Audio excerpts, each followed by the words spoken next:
Claude Bellan est né en 1933 à Bordeaux et il est décédé il y a 3 ans. Et on peut dire que finalement toute sa vie a été consacrée à la peinture. Donc il avait un métier, il avait des activités. Je dirais que ce métier, ces activités, elles étaient périphériques par rapport à cet axe majeur dans sa vie de la peinture. Voilà.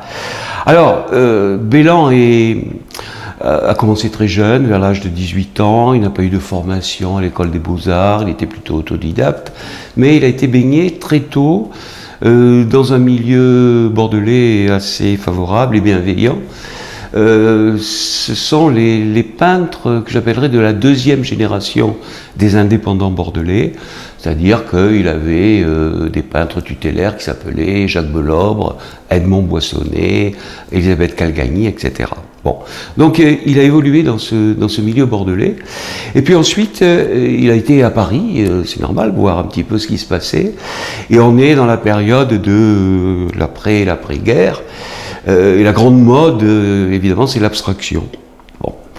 Et bien entendu, le jeune Bellan est quand même un peu intéressé par cette abstraction, je dirais plutôt du côté de Bazaine un peu. Et il a été aussi tiraillé entre ce qu'il avait vu à Bordeaux, entre une figuration plutôt libre et l'abstraction. Donc il hésite, il a des tâtonnements, etc.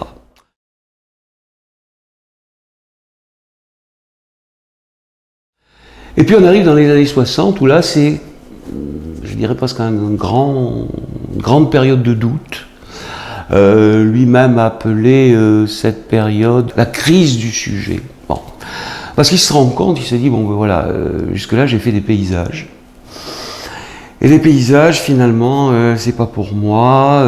Il le dit lui-même, je ne me vois pas partir avec mon chevalet, peindre sur le motif. Bon, il pense que c'est pas pour lui, il pense qu'il a fait un petit peu le tour du paysage, et que finalement, ce sujet ne lui apportait peut-être pas ce qu'il cherchait. Alors, pourtant, il a de beaux exemples. Je veux dire que Boissonnet, qui est le maître vénéré, est quand même un peintre du paysage. Mais Bellan pense que ce n'est pas pour lui. Et donc, il réfléchit, et ce sont des années un petit peu pénibles. Il produit peu. Et se dit, bon, ce qui m'intéresse, c'est l'humain, c'est la figure, finalement. Alors, faire le grand saut vers la figure, d'autant qu'il ne veut absolument pas tomber dans une figuration très docile et un peu illusionniste. Et donc, il hésite. Et il a une période un petit peu de transition, où il va finalement réaliser sa première série, c'est la série des autoportraits.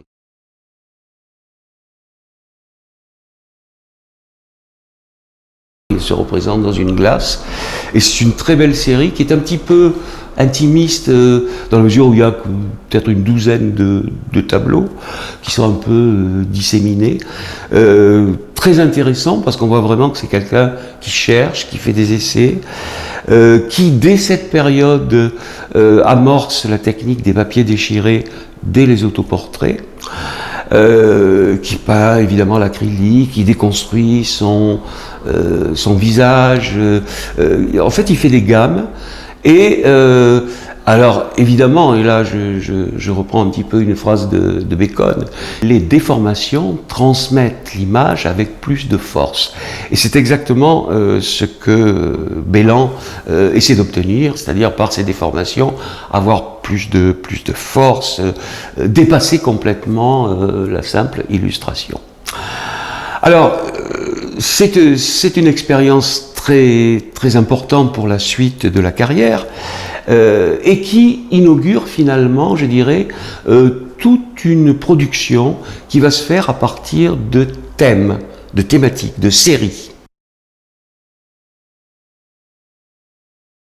La seconde série après les autoportraits, ce sont les chambres d'amour, où il va pendant un certain nombre d'années, à partir des années 75 et bien au-delà, parce que c'est un thème assez récurrent chez Bellan, il va travailler sur ce thème des chambres d'amour. Alors, Bien sûr, c'est un thème qui représente un accouplement d'un homme et d'une femme dans une chambre. Bon, c'est tout simple. Il va le décliner sous de multiples formes, avec de multiples techniques évidemment. Et je dirais que la suite des thèmes que Bellan va exploiter sont dans cette continuité. C'est-à-dire, c'est toujours un affrontement, souvent de deux personnes. C'est à la fois une étreinte, c'est à la fois, je le disais, un affrontement et une étreinte. C'est ce que l'on retrouve dans la tauromachie, dans une moindre mesure dans les crucifixions. Plus tard, on va le retrouver dans les plages, par exemple. On va le retrouver, voilà, dans les différentes séries. On a toujours ce thème de l'affrontement. Il y a un tableau, à mon avis, majeur dans l'œuvre de Bellan, qui intervient à peu près, alors dans les années, je crois que c'est 1976, si je ne me trompe pas, qui s'appelle La lutte avec l'ange. Alors c'est un très beau tableau, c'est un grand format, c'est le sujet biblique qui a été représenté par beaucoup de peintres, Maurice Denis, mais surtout évidemment, on pense à Delacroix et à l'église Saint-Sulpice.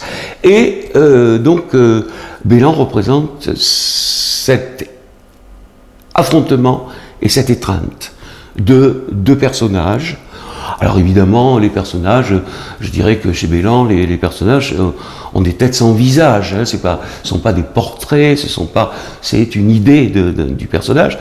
Mais il y a déjà cette idée-là, et qui est, je dirais, le fil conducteur un petit peu de la peinture de Bellan, au-delà même des chambres d'amour. C'est donc dans cet affrontement, dans ce combat avec l'ange, ou avec la peinture, il y a une métaphore du travail de Bellan, qui est le travail du peintre, qui lui se confronte avec la peinture. Alors la peinture, c'est une maîtresse peut-être, c'est quelquefois une ennemie, c'est quelquefois une amie, c'est peut-être quelque chose qui peut être douloureux, qui demande de recommencer, qui demande des repentirs dans le travail, qui demande aussi du bonheur, de la jouissance également. Hein. Et toute la peinture de Bellan, c'est justement ces thèmes prétextes qui sont des métaphores du travail du peintre face à sa toile de lin blanc, hein, et avec laquelle il va travailler. Et je dirais, pour faire un petit peu court, mais que toute la peinture de Bellan, c'est justement cette sorte de quête un peu impossible de percer, d'essayer d'atteindre quelque chose qui est absolument impossible, mais ce qu'on peut appeler le mystère de la peinture, c'est-à-dire quelque chose qui est impondérable, insondable, qui est fait d'accidents, qui est fait de plaisir, de drame, qui est fait de... Voilà. Je dirais que la peinture de Bellan se situe dans cette recherche.